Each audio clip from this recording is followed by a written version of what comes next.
Morning students, हम लोग chapter 6 परीक्षा पढ़ रहे थे। आज यहाँ से पढ़ना था। संध्या समय तक यही धूमधाम रही, लोग पसीने से तर हो गए, खून की गर्मी आंखों और चेहरे से छलक रही थी। तो संध्या तक यही धूमधाम रही। किस चीज़ की धूमधाम रही? संध्या मतलब शाम। शाम तक यही धूमधाम मची रही। किस चीज़ की धूमधाम? कि जो वहाँ पर उम्मीदवार आए थे, कहाँ पर? देवगढ़ रियासत में जो लोग दीवान पद के उम्मीदवार जुटे थे, उन्होंने हॉकी के खेल का आयोजन किया था। तो वे लोग बहुत ही जोश, बहुत ही उत्साह के साथ हॉकी खेल रहे थे। तो उन लोगों की हॉकी खेलने की धूम शाम तक मची रही। लोग पसीने से तर हो गए, मतलब दौड़ के खेलने के कारण, अत्यधिक उत्साह से, बहुत तेज़ी से दौड़ने के कारण लोग पसीने से भीग गए। तर होना मतलब गीला हो जाना, भीग जाना। खून की गर्मी आंखों और चेहरे से छलक रही थी। खून की गर्मी मतलब कि जोश, उनके रक्त में जो जोश था, जीत का जो जोश था, उत्साह था, वह उनके आंखों और चेहरे से दिखाई दे रहा था। हाँफते हाँफते बेदम हो गए, लेकिन हार जीत का निर्णय ना हो सका। हाँफते हाँफते मतलब तेज़ दौड़ने के कारण वे लोग हाँफ रहे थे, उनकी सांसें तेज़ तेज़ चल रही थी, लेकिन ना तो कोई पक्ष जीता और ना तो कोई हारा, दोनों ही बराबर है। अंधेरा हो गया था, और अंधेरा हो गया तो ये अंधेरा होने के कारण उन लोगों ने खेल बंद कर दिया। किन लोगों ने? कि जो उम्मीदवार आज हॉकी का खेल खेल रहे थे। तो इस मैदान से ज़रा दूर हटकर एक नाला था।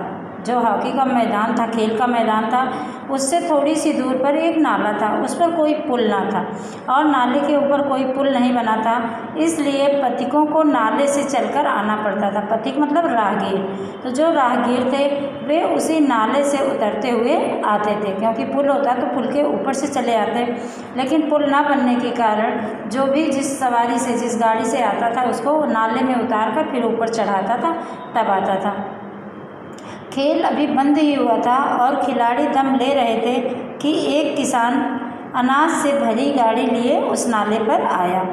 लेकिन कुछ तो नाले में कीचड़ था और कुछ उसकी चढ़ाई इतनी ऊंची थी कि गाड़ी ऊपर ना चढ़ सकी। तो किसान अनाज से भरी हुई गाड़ी लेकर आया, और वो गाड़ी कौन सी थी? बैलगाड़ी थी, जो बैलों के सहारे चलती है।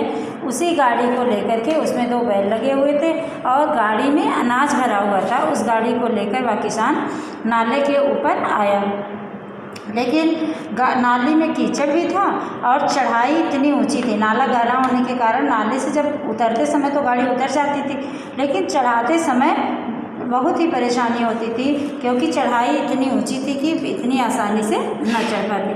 वह कभी बैलों को ललकारता, कभी पहियों को हाथ से धकेलता, लेकिन बोझ इतना अधिक था और बैल कमज़ोर। गाड़ी ऊपर को न चढ़ती, और चढ़ती भी तो कुछ दूर चढ़कर फिर खिसक कर नीचे पहुंच जाती।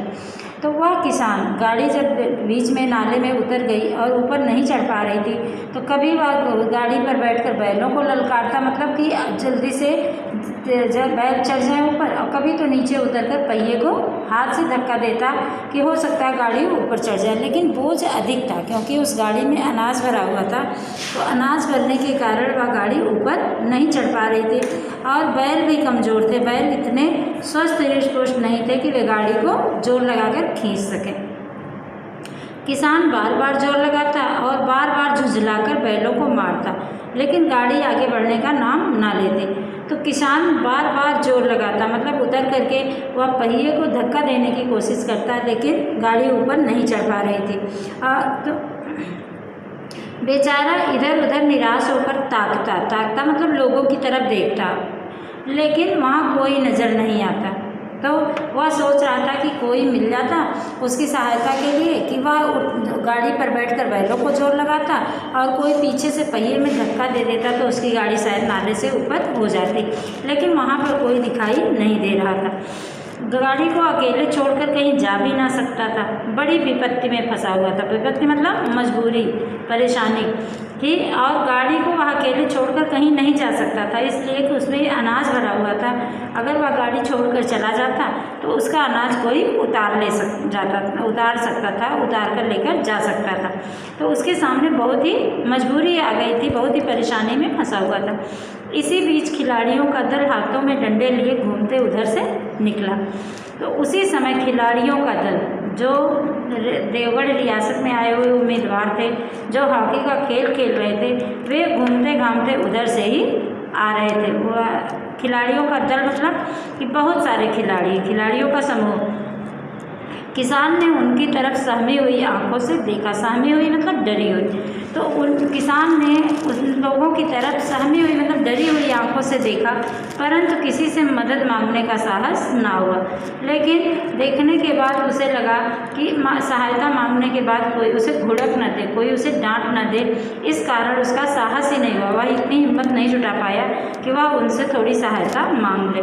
खिलाड़ियों ने भी उनको देखा बंद आँखों से। खिलाड़ियों ने भी उनको देखा बंद आँखों का मतलब कि ऐसा नहीं आंखें मूंद कर चल रहे थे, लेकिन देख कर भी अनदेखा कर दिया। देखने के बाद किसी ने यह ज़रूरत नहीं समझी कि उस किसान से यह पूछ ले कि वह क्यों यह इतना परेशान है, या उसकी गाड़ी निकालने में वह उसकी कुछ सहायता कर दे। जिनमें सहानुभूति न थी, उनकी वह आंखें थी कि जिनमें दया की भावना नहीं थी। सहानुभूति मतलब होता है कि महसूस करने का भाव, कि मतलब किसी को देखकर ही उसके दर्द को महसूस कर लेना।